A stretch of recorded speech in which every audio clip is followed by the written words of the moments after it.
rule, when I see one of these signs for the Recovery Act, I should also see people in hard hats building shit. Oh. Now, I'm truly mad at this. Dig a hole and fill it up with dead bodies. I don't care. I am just getting so tired of passing these randomly placed signs while the gaping potholes shake the fillings out of my skull. It's this kind of crap that makes me want to join the Tea Party. But then I remember I have a high school diploma, a functioning...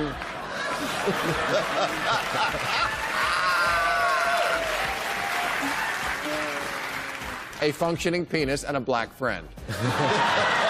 New rule, you can't French kiss over the internet. A Japanese company has developed a gadget that lets you deep kiss someone via computer. Ew. See, you stick this thing in your mouth, and the person you're chatting with sticks the same gizmo in their mouth. And then when you get good and horny, you stick your dick in this gizmo.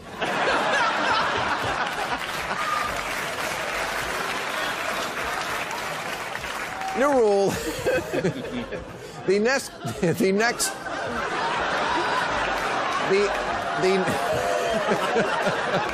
I don't even need to say it.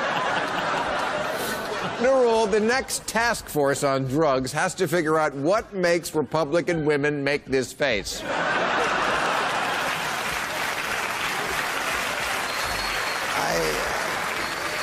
I don't know if Newt should run for president or just, you know, run. New rule, stop saying we got Osama. We didn't do anything.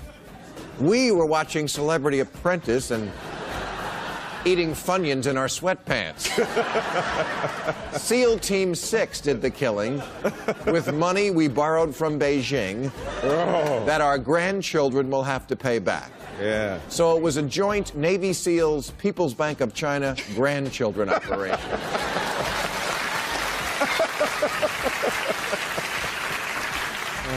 New rule, the White House doesn't have to release the dead bin Laden photos, but don't pretend that we can't take it. We handled pictures of Britney Spears' vagina getting out of a car.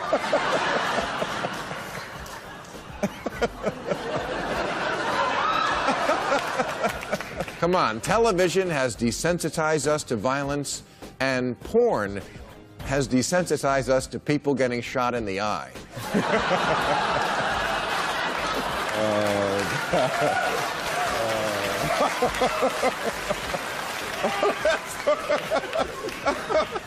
New rule.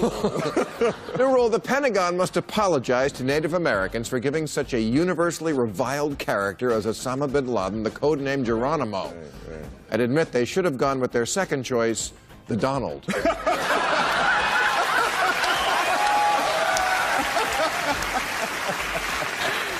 New rule, conspiracy theorists who are claiming that we didn't really kill bin Laden must be reminded that they didn't think he did the crime in the first place.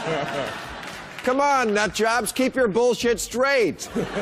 The towers were brought down in a controlled demolition by George W. Bush to distract attention from Hawaii, where CIA operatives were planting phony birth records so that a Kenyan named Obama could someday rise to power and pretend to take out the guy we pretended took out the towers.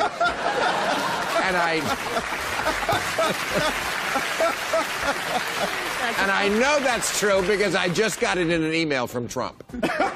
New rule, if your organization's job is to talk to the government about guns, when the president invites you to talk about guns, go. This week, Obama invited the NRA to the White House, and their CEO said no. Why should the NRA sit down with people that have spent a lifetime trying to destroy the Second Amendment? Here's why, dumbass McBang-Bang. Because talking is how grown-ups resolve differences. It's our version of shooting.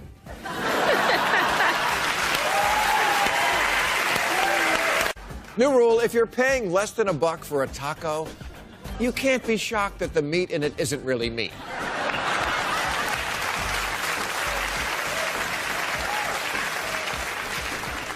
Your meal costs less than gum.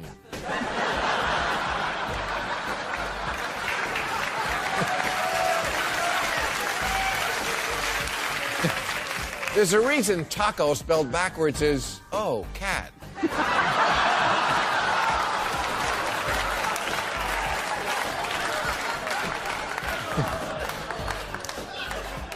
New rule, stop making horror movies with Anthony Hopkins.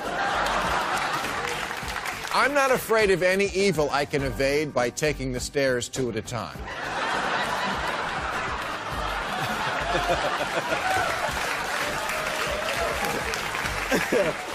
Anthony Hopkins was a great young Shakespearean actor. Just ask Shakespeare.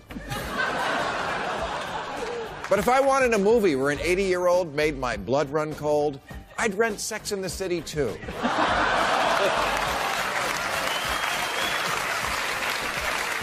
And finally, new rule, with the Super Bowl only a week away, Americans must realize what makes NFL football so great. Socialism. That's right. The NFL takes money from the rich teams and gives it to the poorer ones, just like President Obama wants to do with his secret army of Acorn volunteers. Green Bay, Wisconsin has a population of 100,000, yet this sleepy little town on the banks of the Fuck-if-I-Know River has just as much of a chance of making it to the Super Bowl as the New York Jets, who next year need to just shut the hell up and play. Now, me personally, I haven't watched the Super Bowl since 2004, when Janet Jackson's nipple popped out during halftime, and that split-second glimpse of an unrestrained black titty burned my eyes.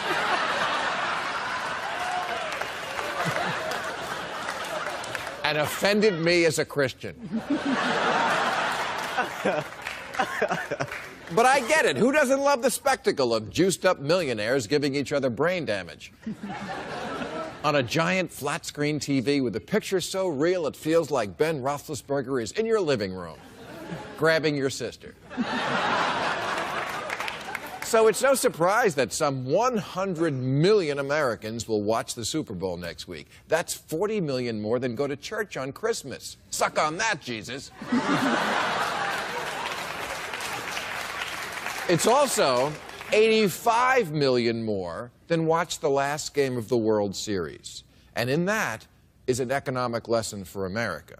Because football is built on an economic model of fairness and opportunity. And baseball is built on a model where the rich always win and the poor usually have no chance. The World Series is like the Real Housewives of Beverly Hills. You have to be a rich bitch just to play. Whereas the Super Bowl is like Tila Tequila. Anyone can get in.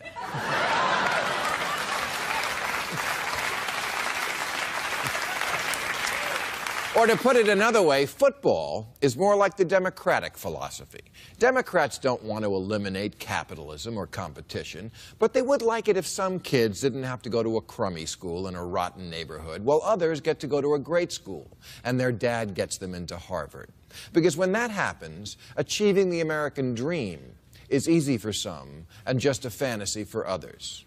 That's why the NFL literally shares the wealth. TV is their biggest source of revenue, and they put it all in a big commie pot and split it 32 ways. Because they don't want anyone to fall too far behind. That's why the team that wins the Super Bowl in the next draft picks last, or what the Republicans would call punishing success.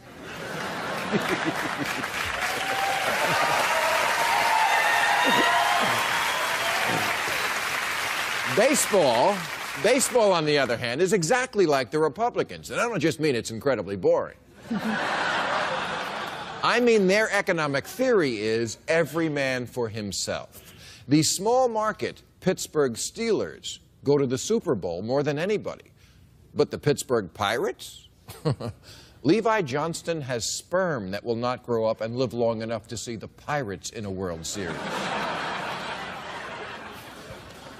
Their payroll is 40 million. The Yankees is 206 million. The Pirates have about as much chance as getting to the playoffs as a poor black teenager from Newark has of becoming the CEO of Halliburton.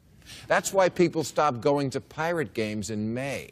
Because if you're not in the game, you become indifferent to the fate of the game. and maybe even get bitter. That's what's happening to the middle class in America. It's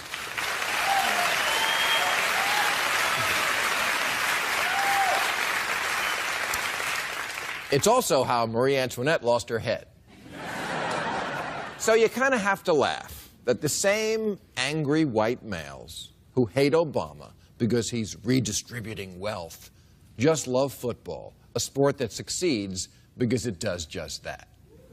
To them, the NFL is American as hot dog, Chevrolet, apple pie, and a second giant helping of apple pie. But then again, they think they're macho because their sport is football, when honestly, is there anything gayer than wearing another man's shirt?